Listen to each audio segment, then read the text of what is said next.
Segunda plática del retiro espiritual para sacerdotes religiosos. En el nombre del Padre, y del Hijo, y del Espíritu Santo. Amén. Dios te salve María, llena eres de gracia, el Señor es contigo. Bendita tú eres entre todas las mujeres, y bendito es el fruto de tu vientre, Jesús. Santa María, Madre de Dios, ruega, Señora, por nosotros los pecadores, ahora y en la hora de nuestra muerte. Amén. En el nombre del Padre, y del Hijo, y del Espíritu Santo. Amén.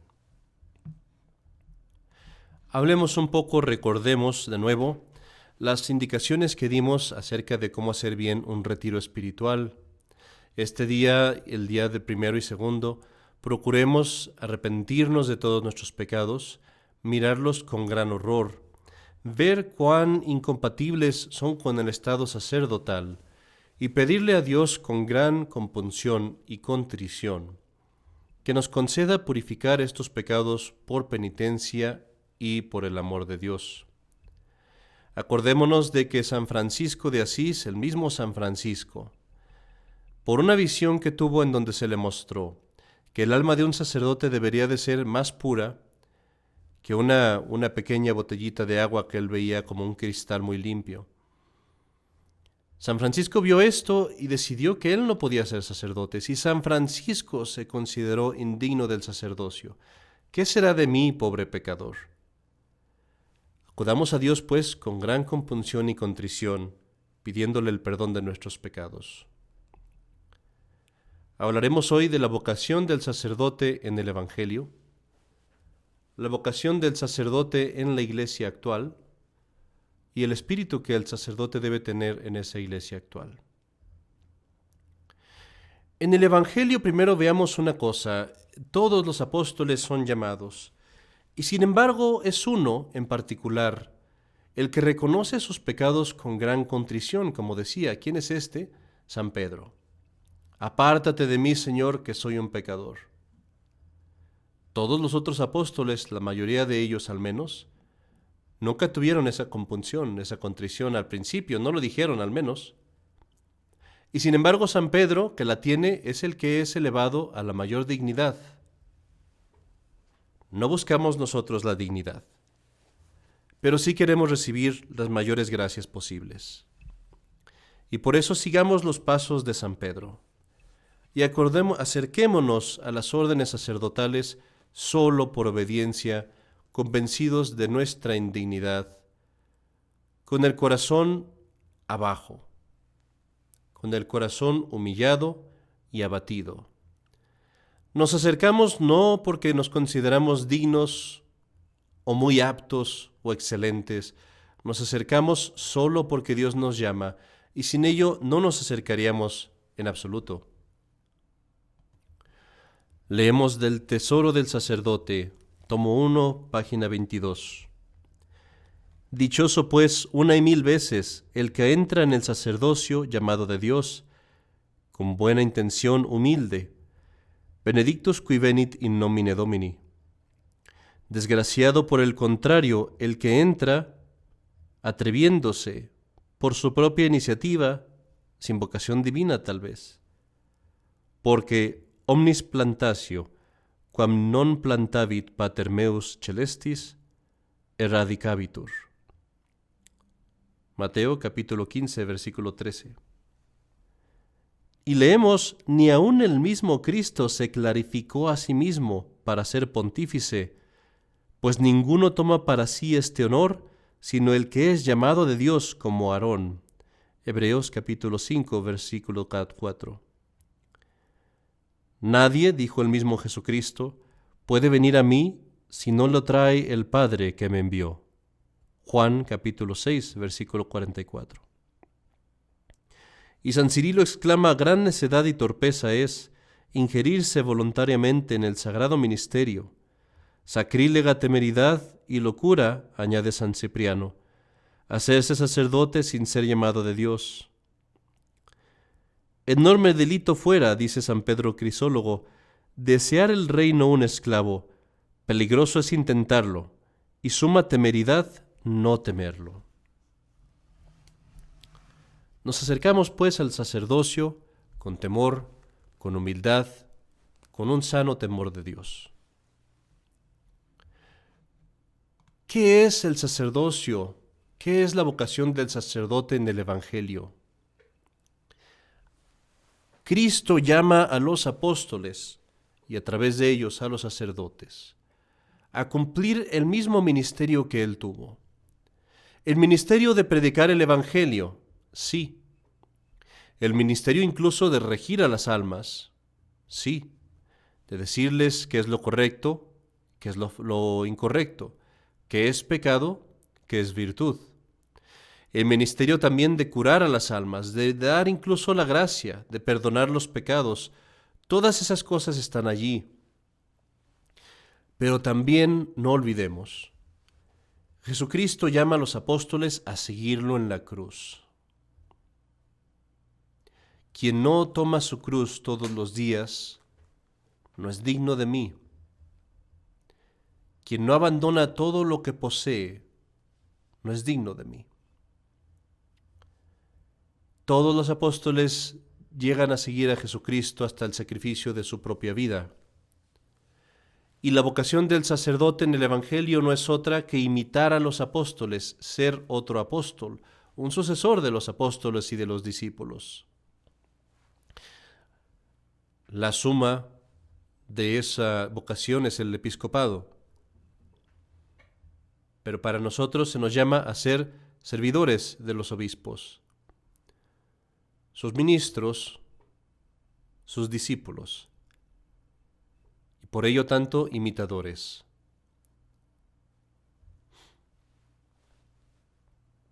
Estás llamado a sufrir por las almas.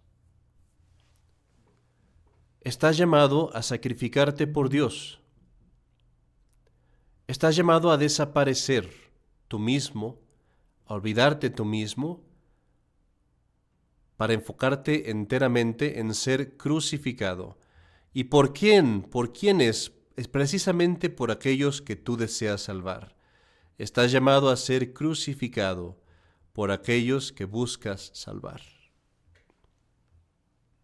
Es la vocación del sacerdote en el Evangelio. La más alta, es cierto, la que lleva la mayor recompensa si eres fiel a tu ministerio, pero también de la que la caída es más peligrosa.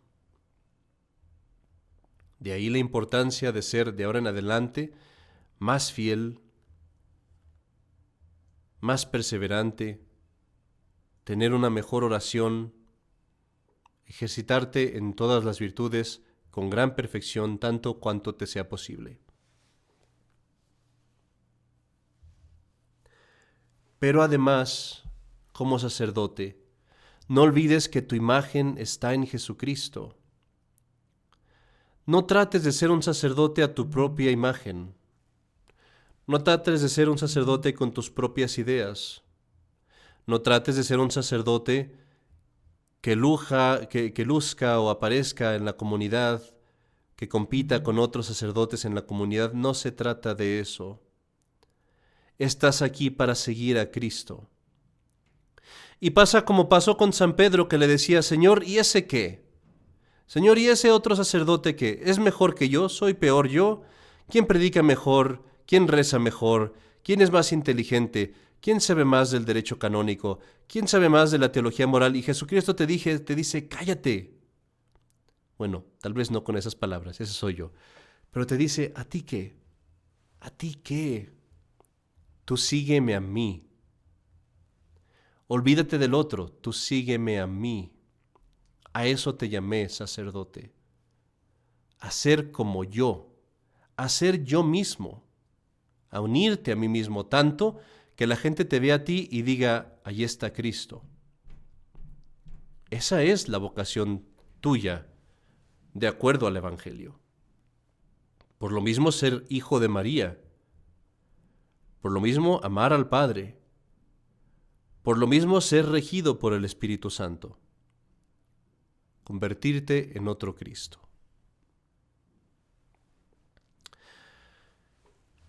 El siguiente punto es algo que no encontrarás en los libros, obviamente, pero a mí me parece muy importante. ¿Cuál es la vocación del sacerdote en la iglesia actual y cuál es el espíritu que debe tener en la iglesia actual. Quiero decirte esto, no por asustarte, pero para que sepas con toda justicia a dónde vas. En otros tiempos, ser sacerdote, como lo dijo el mismo San Francisco, en una de sus revelaciones, una de las pocas revelaciones que dijo.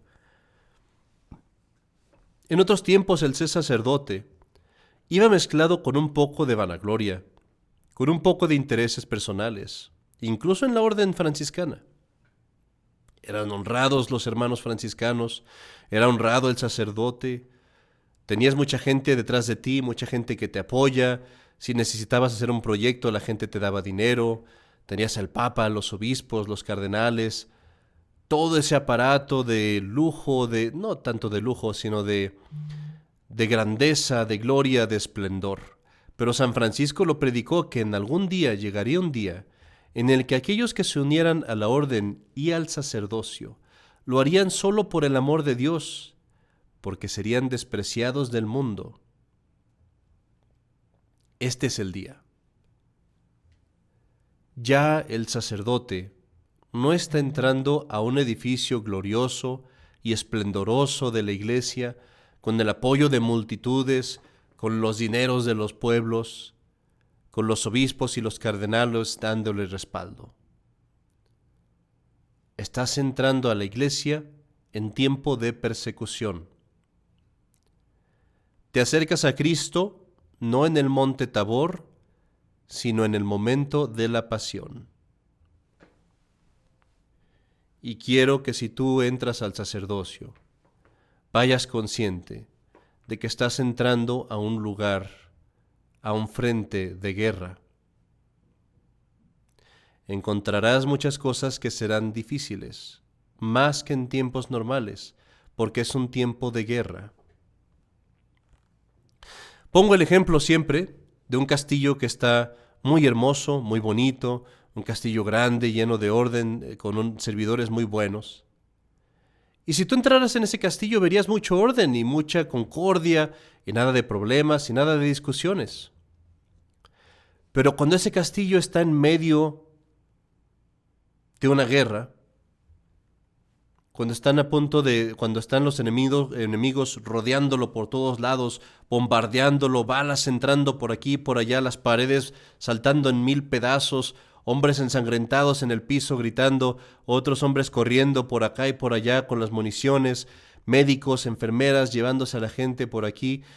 Entonces, ¿crees que encontrarás orden, concordia, todo ese tipo de cosas? Claro que no. Pero es porque están luchando. En estos tiempos en la iglesia, espera que encontrarás algo de disensión. Estamos en guerra. Espera que encontrarás algo de discusiones. Estamos en guerra. Espera que no encontrarás las liturgias en orden, los misales en el mejor estado, los libros tal vez de la parroquia siempre al día. Espera que encontrarás muchas cosas así y no te escandalices cuando lo veas. Estamos en guerra. No quiero decir con esto que no debamos poner nuestro esfuerzo para hacer las cosas lo mejor posible. Lo que quiero decir es que estés pendiente y consciente que a eso vas, que estamos en el tiempo de la persecución y no todo va a funcionar como tú quisieras. Y te lo digo para que cuando llegue ese día perseveres, que no te rindas, que no te enojes, que no desesperes. Sigue a Cristo ahora sabiendo que es muy meritorio, pero síguelo sabiendo que te encontrarás con estas cosas y eso es parte de tu vocación personal y particular. Es algo que Dios ha puesto aquí para que te santifiques y allí te santificarás entre esos retos. No tenías que vivir tú en otro estado o en otro tiempo. Aquí es donde te tocaba vivir, aquí es a donde Dios te llamó y aquí es donde serás un buen y santo sacerdote en esa crisis, en ese caos, en ese castillo que está siendo bombardeado por todos lados. Pero está bien, hazlo con amor y sabe que tu vocación es allí más meritoria por ese punto al menos, de que estás entrando en el momento en el que la iglesia se encuentra con mayor dificultad. Uno de los ejemplos más hermosos del sacerdocio que he leído se encuentra moderno al menos, se encuentra en un libro que se llama Marchen hasta que mueran, y habla de los sacerdotes, de unos sacerdotes que estaban, creo que en Vietnam, no recuerdo si es Vietnam o Corea, durante la toma, debe haber sido Vietnam, durante la toma, la conquista, digámoslo así, del comunismo. Es un sacerdote, se levanta en la mañana y sabe pues que ya vienen las fuerzas del comunismo que están invadiendo la ciudad. El obispo está tal vez a unos 5 minutos de distancia de él. El sacerdote pues ve que toda la gente está huyendo. Empieza a escuchar los balazos, empieza a escuchar los sonidos pues de los morteros. Y entonces se levanta, toma sus cosas y se va con el obispo a preguntarle: Monseñor, ¿qué vamos a hacer? Entra a la casa del obispo, la gente se está despidiendo del obispo, todos están yendo, todos están caminando hacia el sur, evitando a las fuerzas del comunismo. Y el sacerdote le pregunta: Monseñor, ¿cuándo nos vamos? Y el obispo le dice: no nos vamos. Pero Monseñor, ¿no sabe usted que vienen ya los comunistas? Están aquí, nos van a torturar, nos van a matar. Nos van a matar. Y el obispo dice: sí, pero aquí quedan 4 o 5 personas, de toda la diócesis, 4 o 5 personas, que no pueden caminar, no pueden huir. Yo no me puedo ir y dejarlos aquí. Así que aquí nos quedamos. Y allí lee uno que el sacerdote, con mucha tranquilidad, se sienta, se preparan el desayuno, rezan su oficio, y allí se quedan esperando hasta que llegan y tocan en su puerta los comunistas. 2 días pasan, 2, 3 días, ya tomaron la ciudad y están haciendo pues sus cosas, y finalmente vienen por ellos, los apresan y los mandan en aquella marcha donde morirían monjas, sacerdotes, muchos católicos. El sacerdote sobrevivió, el obispo no. Un hermoso ejemplo de aquel espíritu sacerdotal, sobre todo en esos tiempos de persecución. Hablemos del espíritu que debe tener el sacerdote en la iglesia actual en estos siguientes puntos. Primero, en doctrina. Segundo, en moral. Tercero, en liturgia. Cuarto, en su espíritu eclesiástico. 5, en su celo por la gloria de Dios. Sexto, su celo por la salvación de las almas. Y séptimo, lo que implica todo esto, el olvido de sí mismo. El espíritu que tiene que tener el sacerdote en cuanto a la doctrina. Debemos de tener un gran amor y un gran deber a ser muy exactos en la doctrina de la Iglesia. Hablaremos de esto más adelante tal vez, pero digámoslo de una vez: el sacerdote debe haber leído la Biblia desde el principio hasta el fin y leerla con mucha frecuencia y constantemente. Sería una muy buena práctica leer al menos un capítulo del Antiguo y del Nuevo Testamento todos los días. El sacerdote debe estar familiarizado con todas las encíclicas de los papas, por lo menos desde Gregorio XVI hasta Pío XII. Como pueda, debe de leer estas cosas de la mejor forma posible. El sacerdote debe estar familiarizado, claro está, y haber leído todo el Código de Derecho Canónico, para que lo pueda aplicar en la medida de lo posible, siempre que le salga. Debe haber leído no solo un libro de moral, pero muchos, varios al menos, y estar familiarizado con ello. En general, pues, el sacerdote debe ser cuidadoso con la doctrina. Y como ya lo dije en el capítulo anterior, debe estar dispuesto e incluso ofrecer ese derecho a sus feligreses de sustentar siempre lo que dice con libros aprobados por la Iglesia. El sacerdote debería poder decirle y debe decirles a los feligreses: no aceptes lo que yo te digo simplemente porque yo lo digo. Tienes todo el derecho y aún el deber de, cuando algo no te suene, decirme: Padre, ¿en qué libro está eso? Padre, ¿en qué lugar aprobado por la Iglesia encuentro yo eso? A veces vendrá por deducción, a veces no estará en el libro específicamente, pero siempre debemos de estar dispuestos. Y es más,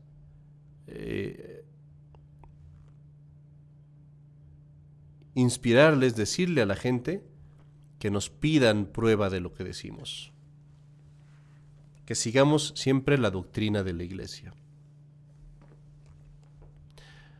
Debemos de tener también un gran deseo de expandir y de instruir a la gente en esta doctrina con prudencia. No siempre se les puede decir todo a todos. Hay cosas que causarían más daño que bien si se les explica al pueblo en general o a gente sin formación. O si se ponen en medios que no convienen. Por ejemplo, hay temas de la Iglesia, de teología, que no se deben tratar en YouTube o en Facebook o Twitter o algo así. Se deben tratar en personal y en particular. Pero debemos de tener siempre un deseo de instruir a todos los que podamos en la verdadera doctrina de la Iglesia.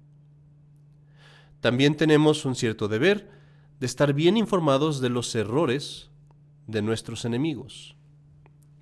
Y esto con exactitud. Esto es algo que pasa con mucha frecuencia.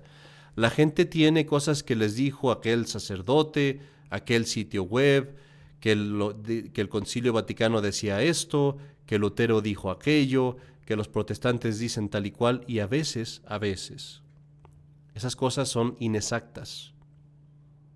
Y eso causa mucho problema. Tanto en la doctrina buena como en los errores, tenemos que ser muy exactos y poder dar pruebas de lo que decimos. En la moral, el sacerdote debe evitar dos escollos. Uno es, obviamente, el ser laxo y el permitir abusos en su parroquia, en la iglesia, en su comunidad. El otro escollo es el ser estricto por respetos humanos. Porque a veces alguna persona me dirá algo que quiere que sea yo más estricto en ello. Y yo lo haré tal vez no porque sea la doctrina de la Iglesia, no porque esté bien fundamentado, sino simplemente por respetos humanos, porque no quiero aparecer como un sacerdote muy laico, o digo muy laxo, muy relajado. Eso también está mal. Debo decir la doctrina moral como es, lo que está permitido, lo que no está permitido, de lo que estoy seguro y de lo que no estoy seguro, aquello en lo que la Iglesia se ha pronunciado y aquello en lo que no.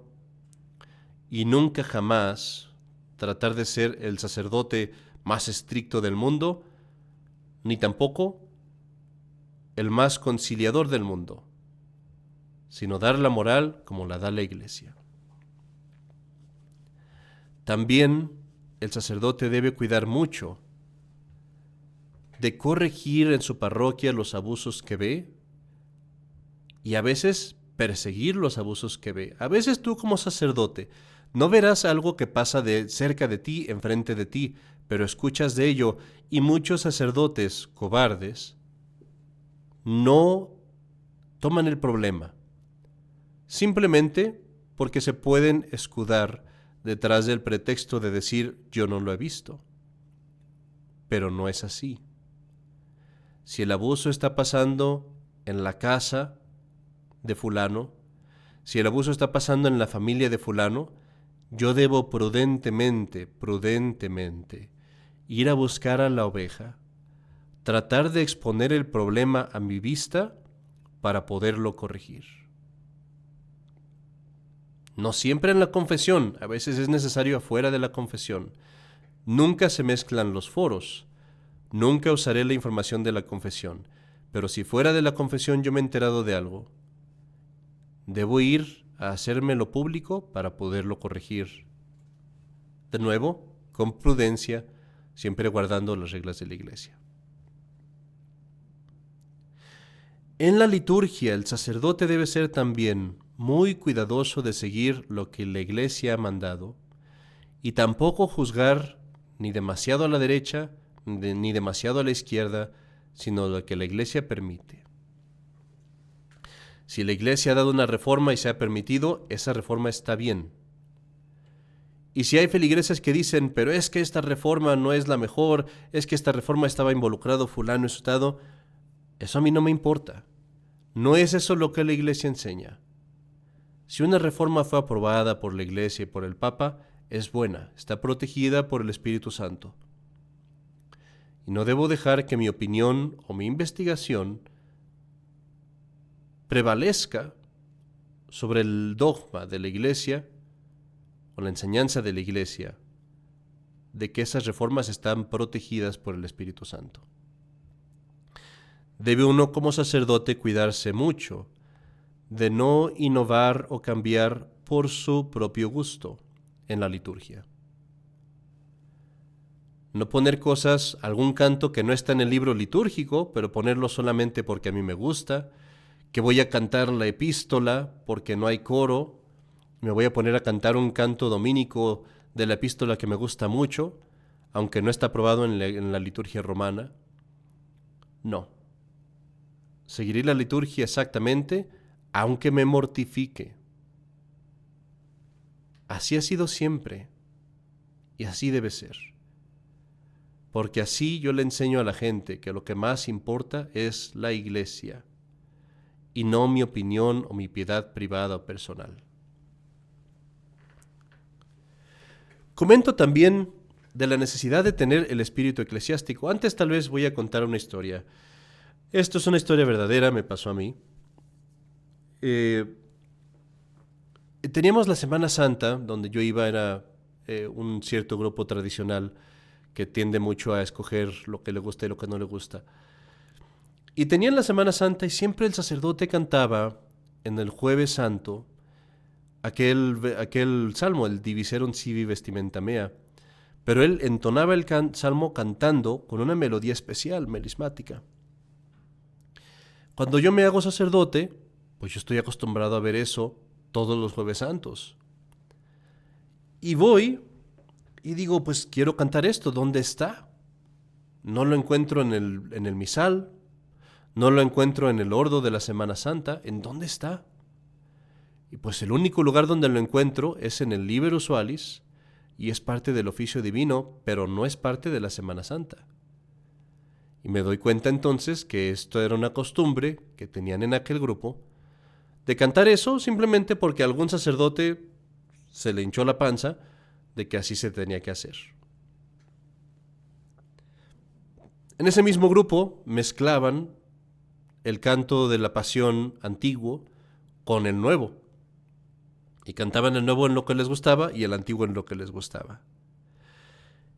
Y a mí me mortifica eso, porque me gustaba mucho cómo lo hacían. Me gustaba mucho su idea, la nueva y el viejo, cómo se mezclaba. Pero como sacerdote ahora veo, no puedo hacer eso. No tengo la autoridad. Así pues, en la liturgia debemos de ser muy cuidadosos y celosos de hacer solo lo que está aprobado por la Iglesia. En el espíritu eclesiástico. El espíritu eclesiástico, quiero decir aquí, algo que solo se adquiere en la comunidad religiosa y que solo se adquiere también en el seminario cuando uno ha vivido allí varios años. Y es ese entender de cómo funciona la Iglesia, del respeto que debe haber entre un sacerdote y otro, entre las cosas que hace un sacerdote y las que hace otro, las decisiones morales que se toman en matrimonios, en consejos, en cosas así. Y el respeto también y deferencia que hay que tener con los obispos. Esto se ve muy claramente, por ejemplo, la falta de espíritu eclesiástico en un sacerdote que critica a un obispo en Twitter o en Facebook o cosas así, antes de haber tratado de contactar al obispo privadamente, o de hacer que su obispo contacte al otro obispo. Tuve una situación así, en la que varios sacerdotes me pedían que firmara un documento donde atacábamos a un obispo. Y yo les dije, no. Pero es que no estás de acuerdo, tenemos que defender a nuestro obispo. Yo dije, sí, estoy de acuerdo con eso. Y sí estoy de acuerdo que debemos defender a nuestro obispo. Pero a un obispo lo debería corregir otro obispo, no yo. Yo como sacerdote no quiero que me corrijan los laicos, que contacten a su sacerdote y él me contacte a mí. Eso es la forma correcta de hacerlo. A veces no se puede. Pero de lo posible, de ser posible, pienso yo que mi obispo debería de contactar a aquel otro obispo sobre este tema. No yo el sacerdote. Espíritu eclesiástico. Que tal vez hay alguna misión aquí y luego llega otro grupo y quiere poner otra misión allá. El espíritu eclesiástico diría, a ver, ¿qué es lo mejor para las almas? Eso vamos a hacer. Y si eso implica que nosotros no estemos aquí y que esté solamente un grupo, para que crezca una parroquia, para que pueda haber una escuela, para que las almas tengan más beneficios, pues así sea. Espíritu eclesiástico. Que un sacerdote tiene una opinión errónea. No lo voy a contactar por Twitter.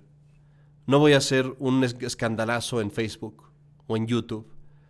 Lo primero que voy a hacer es ir a contactar directamente a ese sacerdote y tratar de resolver el problema con él, sin escándalo de las almas, tratando primero de que él venga a conocimiento de las cosas que no sabe. Y ya después, si es necesario, si no hay otro remedio, tal vez se harán las cosas públicas, pero no antes. De nuevo, un espíritu eclesiástico. Salvaguardar, trabajar en la iglesia por la iglesia. Hablemos para terminar de otros 3 puntos. La gloria de Dios, la salvación de las almas, el olvido de sí mismo. El sacerdote en la iglesia actual debe tener un gran celo por la gloria de Dios. Y debemos de entender, en estos tiempos en los que Dios y su iglesia están atacados por todos lados, no puede uno como sacerdote evadirse de esa lucha. No puede uno como sacerdote ignorarlo. Cómo se combata es una cosa distinta. Tal vez tú me dices, bueno, yo quiero como sacerdote combatir por la gloria de Dios por la oración y la penitencia, no en la controversia. Está bien, ese es un medio muy válido. Yo como sacerdote quiero combatir por la gloria de Dios educando a los niños, en cosas simples, sencillas, el catecismo tal vez, pero dándoles un fundamento firme para su fe. Está bien, muy bueno.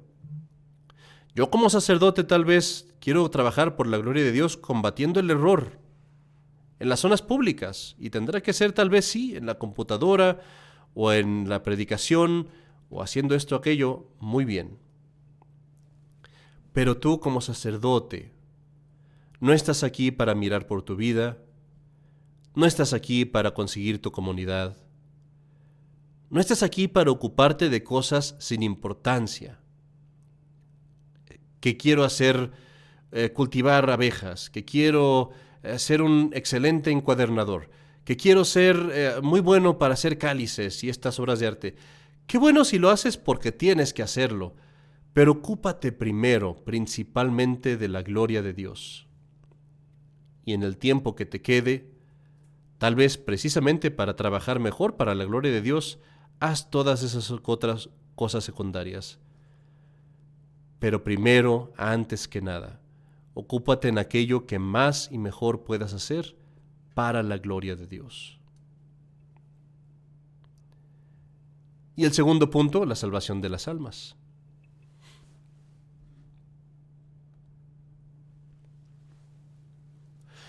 Cuando llegué aquí a Denver, me llamaron a un hospital y fui a atender a la persona que estaba en el hospital.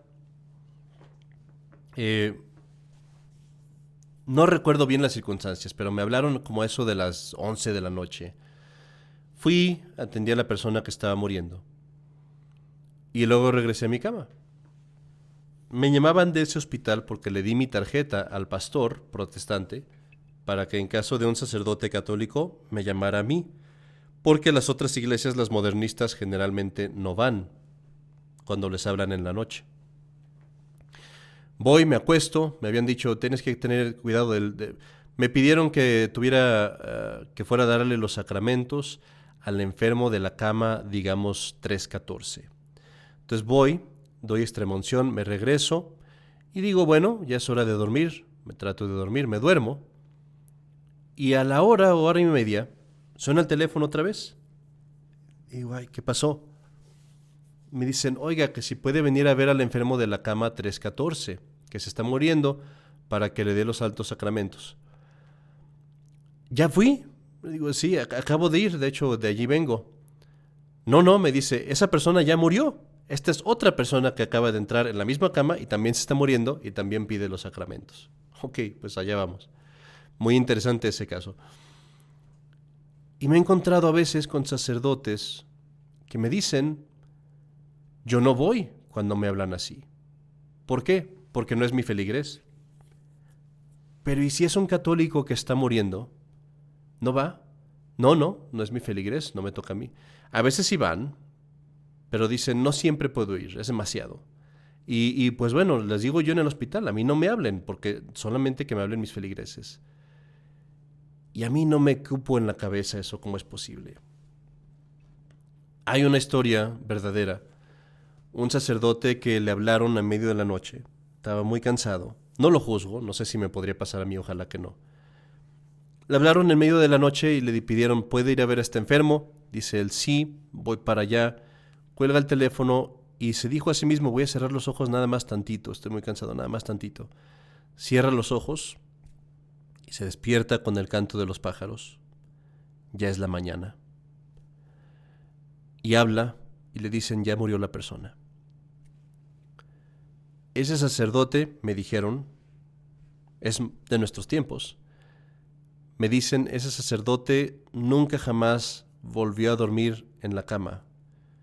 Como penitencia, se puso como penitencia por el resto de su vida dormir en una silla, por el dolor que le causó no poder atender a la salvación de aquella alma.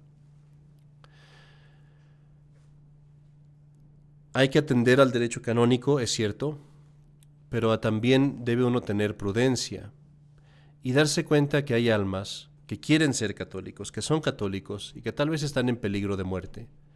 Y tal vez Dios nos las ha puesto precisamente para que las salvemos.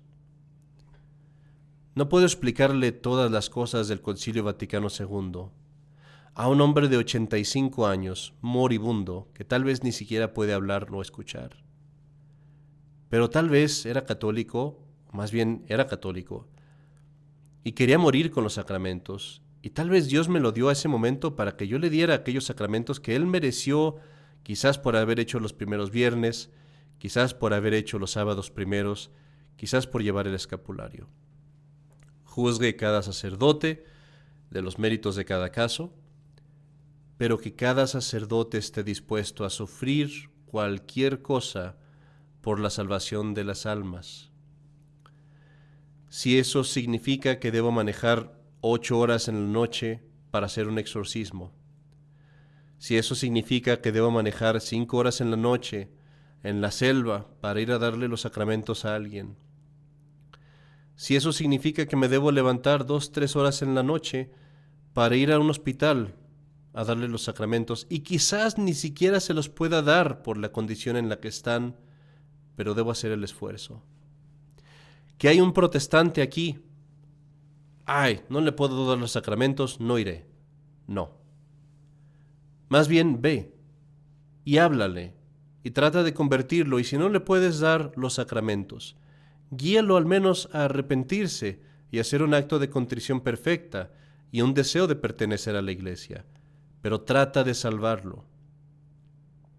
Que estas almas están divorciadas y han estado divorciadas por mucho tiempo, y ya van varios sacerdotes que van y no les hacen caso. ¿Para qué vas? Ve de todos modos. Y ve si tal vez eres tú quien las puede convencer. Que te tratan mal, no importa, ve de todos modos, salva esas almas. Y enfréntate a cualquier problema, y entra en cualquier discusión en la que tengas que entrar. A mí me han pasado casos en los que hombres hasta me acusan y me amenazan de muerte. Exagero tal vez un poco, la amenaza fue bastante ligera. Pero no importa, ve, trata de salvar esas almas. Cualquier alma que sea, cualquier persona que esté en riesgo de muerte, cualquier persona, matrimonio que esté a punto de quebrarse, cualquier adolescente que esté a punto de perder la fe, esfuérzate de la mejor forma posible, ve y salva esas almas. Siempre, siempre, conservando tu propia alma, tu oración, tu horario, tu penitencia, tu lectura espiritual. Pero fuera de eso, que no haya recreación, que no haya placer, que no haya flojera o pereza que te detenga de tratar de salvar a las almas. Para esto serán necesarias todas las virtudes que te indiqué en el capítulo anterior. Pero sobre todo va a ser necesario que ames esas almas. Tienes que aprender a amar. Son tus hijos, son tus hijas, y como tales las debes amar. No podrás salvar a un alma a la que desprecias. No podrás salvar a un alma que te irrita. Siente esos sentimientos como tentaciones, pero en tu voluntad ama esas almas con tu propia vida, con todo el corazón. Como las amó Cristo. Y finalmente, si te fijas, todas estas cosas necesitan el olvido de ti mismo. Yo no he podido entender ver sacerdotes jóvenes a veces y llenos de energía, que pasan semanas, días en recreación, en vacaciones, en juegos, quieren viajar aquí, quieren viajar allá. Parece a veces que estuviera hablando uno con un soltero que no tiene nada que hacer. Que voy a dedicar tanto tiempo a aprender a hacer vino, que voy a dedicar tanto tiempo a aprender a cocinar, y todo este tipo de cosas y proyectos, y parece que no vieran que las almas se están perdiendo al mismo tiempo, y parece que no vieran que les queda muy poco tiempo de vida. ¿Qué quieres que tengas como vida de sacerdote? ¿25 años? ¿30 años? ¿15? ¿10? ¿5? ¿Cómo vas a ocupar ese tiempo de sacerdote? Tienes toda la eternidad para pasártela bien. Tienes toda la eternidad para descansar. Pero en estos 5 o 10 años que te quedan, vas a pasarlos en naderías. Y uno dirá, bueno, como religioso, no tengo ese riesgo, pero sí lo tienes. Porque como religioso te puedes enfrascar en una investigación que tal vez no es tan necesaria para la salvación de las almas, pero tú lo quieres hacer porque te gusta. Como religioso quieres escribir un libro de esto o aquello que no es tan necesario para la salvación de las almas, pero a ti te gusta. O como religioso a ti te encanta ser agricultor o apicultor o ganadero o lo que quieras. ¿Cuántas veces he visto esto? Religiosos que pasan horas y horas aprendiendo a hacer algún arte. Y yo digo, ¿por qué no escribes un catecismo? ¿Por qué no haces algo que lleve a los niños a Dios? ¿Por qué no atacas los errores del Vaticano II, los errores que ahorita están perdiendo almas? Es porque estás casado con tu propia voluntad, es porque no te olvidas de ti mismo. Hay un caso que me sorprendió mucho, de los tiempos de San Alfonso María de Ligorio. San Alfonso María de Ligorio tenía un sacerdote muy cercano de él que vivió con él. Y al sacerdote le pidieron que escribiera la vida de San Alfonso, una vez que había muerto San Alfonso.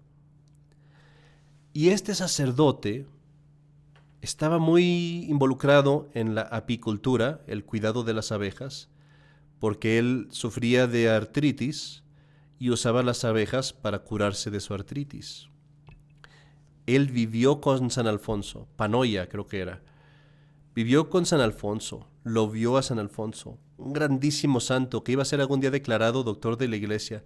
Le pedían que escribiera la vida de San Alfonso y no lo hacía porque quería terminar su libro acerca del cuidado de las abejas y cómo servían para la homeopatía. ¿En qué estás pensando como sacerdote? ¿A quién le importan las benditas abejas? ¿Cuánta gente en el mundo puede hacer eso? ¡Qué inútil es tu libro! Nadie lo leyó, nadie sabe de ese libro. Lo único que le importó a la gente era la vida de San Alfonso, y era lo que este hombre no hacía, porque no estaba olvidado de sí mismo. Y como eso se dan muchos casos. No, como sacerdote, tú individuo, que ya no existas, que seas solo el vehículo de la misión de Cristo para todas las almas, especialmente en estos tiempos, especialmente en esta iglesia actual que tanto necesita de eso, donde hay tan pocos sacerdotes y tanto que hacer. Ayúdale a tus hermanos en las misiones que tengan. Siempre dale prioridad a lo que sea más útil para las almas. Y renuncia a cualquier cosa que tengas que hacer. Renuncia especialmente a ti mismo por el beneficio de los demás. Con esto vemos pues la vocación del sacerdote en el Evangelio, la vocación del sacerdote en la iglesia actual y el espíritu que debes de tener en la iglesia actual. Son solamente algunas pocas cosas de muchas. Terminamos, claro, exhortándote a que como sacerdote, para que puedas tener todas estas cosas, acudas confiadamente a tener una grandísima devoción a la Virgen María. En este tiempo de crisis, de persecución de la pasión de Cristo en su iglesia, ¿serás fiel a la iglesia, a Cristo y a la fe? Siempre y cuando tengas una firme devoción, una confiada devoción, una tierna devoción a la Santísima Virgen María. In nomine Patris et Filii et Spiritus Sancti. Amen. Ave Maria, gratia plena, Dominus tecum, benedicta tu in mulieribus et benedictus fructus ventris tui, Iesus. Santa Maria Mater Dei, ora pro nobis peccatoribus, nunc et in hora mortis nostre. Amen. Gloria Patri et Filio et Spiritui Sancto, sic ut erat in principio et nunc et semper, et in saecula saeculorum. Amen. In nomine Patris et Filii et Spiritus Sancti.